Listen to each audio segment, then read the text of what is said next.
علیکم، آپ دیکھ رہے ہیں آپ کا اپنا یوٹیوب چینل ایٹ ٹاکس. میں ہوں قمر شہزاد. آج آپ کو آزادی پاکستان سے پہلے کا ایک دلچسپ اور سبق آموز واقعہ بتانے جا رہا ہوں. ایک بہت بڑے بزرگ گزرے ہیں اور ان کا ایک مرید تھا. ایک دن مرید اپنے بزرگ کو کہتا ہے کہ مجھے اپنا فیض دیجیے. بزرگ اس مرید کو کہتے ہیں کہ میں تمہیں ایک ریاضت بتاتا ہوں، اگر تم نے اس پر عمل کر لیا تو کامیاب ہو جاؤ گے. مرید کہتے ہیں آپ مجھے حکم کریں، میں انشاءاللہ اس پر عمل کروں گا. وہ بزرگ اس کو کہتے ہیں اس کے لیے تمہیں بہت سے مشکلات اور مصائب کا سامنا کرنا پڑے گا. اس میں بھوک کی شدت، موسم کی شدت اور تنہائی کا خوف شامل ہے. وہ مرید کہتا ہے کہ میں عمل کروں گا، آپ مجھے حکم کریں. وہ بزرگ اس کو کہتے ہیں کہ تم نے فلاں جگہ ایک لوکیشن اس کو بتائی، اس مرید کو وہاں پر جانا ہے اور اتنے دن چلا کاٹنا ہے، اور اس کو ایک ورد بتایا اور وہاں بیٹھ کے تم نے یہ ورد کرنا ہے. تو اس کو ساتھ ایک نصیحت بھی کی کہ جب تم یہ چلہ مکمل کر کے وہاں سے نکلو گے تو تمہیں ایک آدمی ٹکرے گا رستے میں. وہ فرشتہ ہوگا لیکن آدمی کی شکل میں ہوگا، اور وہ تم سے پوچھے گا کہ تمہیں کیا چاہیے. تو اس وقت اپنے یہ مسائل حل کرنے کے لیے اس سے جو مدد ہے وہ نہ طلب کرنا بلکہ اس سے علم مانگنا. اب وہ آدمی چلا جاتا ہے اور اپنا چلہ شروع کر لیتا ہے. وہی جو صورتحال ہے اس کو سامنے اس کے آئی. سب سے پہلے اس کو سردی جو ہے اس کی شدت نے لپیٹا، اس کے بعد بھوک کی شدت، اور اس کے بعد تنہائی کا خوف.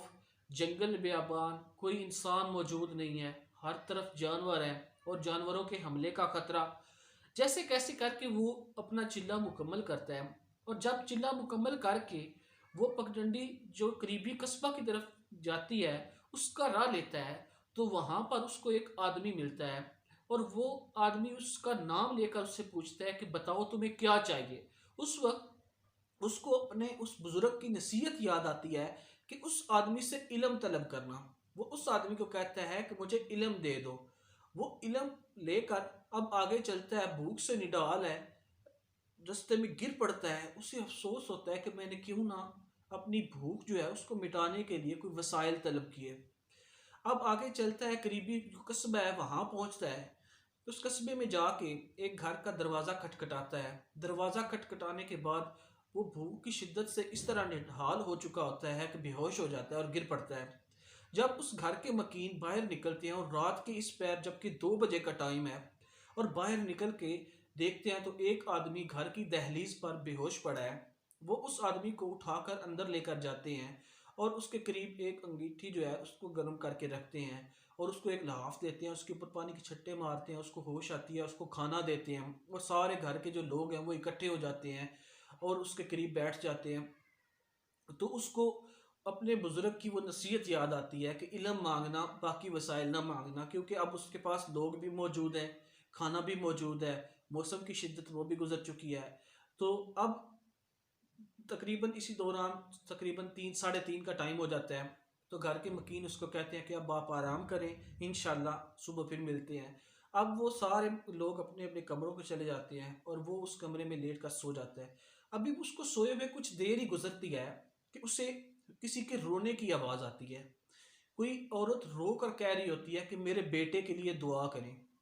یہ جب آواز وہ سنتا ہے تو وہ جاگ جاتا ہے. وہ جو باقی کمرے ہیں اس میں سے کسی کمرے کا دروازہ کھٹکھٹاتا ہے اور پوچھتا ہے کہ یہ کیسی آواز ہے، یہ کیا ماجرا ہے. تو وہ بندہ اس کو بتاتا ہے کہ یہ باہر گلی میں ایک عورت کی آواز تھی.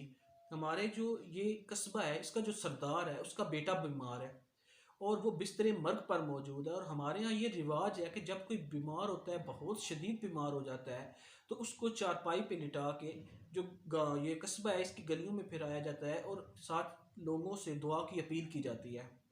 تو وہ اس کی جو ایک ہی بیٹا ہے اس کا، اس کی دعا کے اس کے لیے دعا کی اپیل کر رہے ہیں. تو فوراً جو وہ شخص ہے اس کے ذہن میں ایک نسخہ آتا ہے. وہ کہتا ہے کہ جاؤ اس سردار کو بولو کہ اس کے جو بیٹا ہے اس کے منہ میں یہ جو جنگل ہے اس میں فلاں فلاں جگہ پر ایک بوٹی موجود ہے، اس بوٹی کے چند قطرے ڈالو تو یہ صحت مند ہو جائے گا. وہ سردار فوراً اپنے ملازموں کو دوڑاتا ہے. وہ جا کے وہ دیکھتے ہیں وہاں پر وہ بوٹی موجود ہوتی ہے، اور اس جڑی بوٹی کے وہ جو عرق ہے وہ نکال کے اس بچے کے منہ میں ڈالتے ہیں، جس سے وہ بچہ صحت مند ہو جاتا ہے. اب وہ اگلا دن آتا ہے. تو وہ شخص کہتا ہے کہ اب میں اپنے جو ہے گھر کی طرف چلتا ہوں، لیکن وہاں کے لوگ جو ہیں وہ اصرار کرتے ہیں کہ آپ ایک دن اور ٹھہریں۔ وہ ایک دن مزید ٹھہر جاتا ہے۔ اب تھوڑا سا وقت گزرتا ہے کہ قریبی جو گاؤں ہے وہاں سے لوگ اس گاؤں پر حملہ کر دیتے ہیں، اور یہ جس گاؤں میں رہ رہا ہوتا ہے وہاں کے لوگ تقریباً شکست کے قریب پہنچ چکے ہوتے ہیں۔ تو وہ اس کے ذہن میں ایک پلان آتا ہے، اور وہ اس سردار کو بتاتا ہے کہ یہ والی چال چلو تو تم کامیاب ہو جاؤ گے۔ تو وہ سردار جو اس کا پہلے ہی راہ سے دیوانہ ہو چکا ہوتا ہے اس کی بتائی ہوئی چال چلتا ہے، جس سے وہ کامیاب ہو جاتا ہے۔ اب رات کو سب لوگ اکٹھے ہوتے ہیں، سردار بھی وہاں آتا ہے اور وہ شخص بھی وہاں موجود ہوتا ہے۔ تو سردار اپنی پگ اتار کے اس شخص کے سر پہ رکھ دیتا ہے اور بولتا ہے کہ یہ مجھ سے زیادہ قابل ہے، اس کو علاج کا بھی پتہ ہے اور اس کو چال کا بھی پتہ ہے۔ تو اس سارے جو واقعہ ہے اس سے ہمیں سبق کیا ملتا ہے؟ اس سے ہمیں سبق یہ ملتا ہے کہ جو علم ہوتا ہے وہ انسان کو سردار بنا دیتا ہے۔ علم حاصل کرو، اس سے تم سردار خود بن جاؤ گے۔ اوکے، اللہ حافظ۔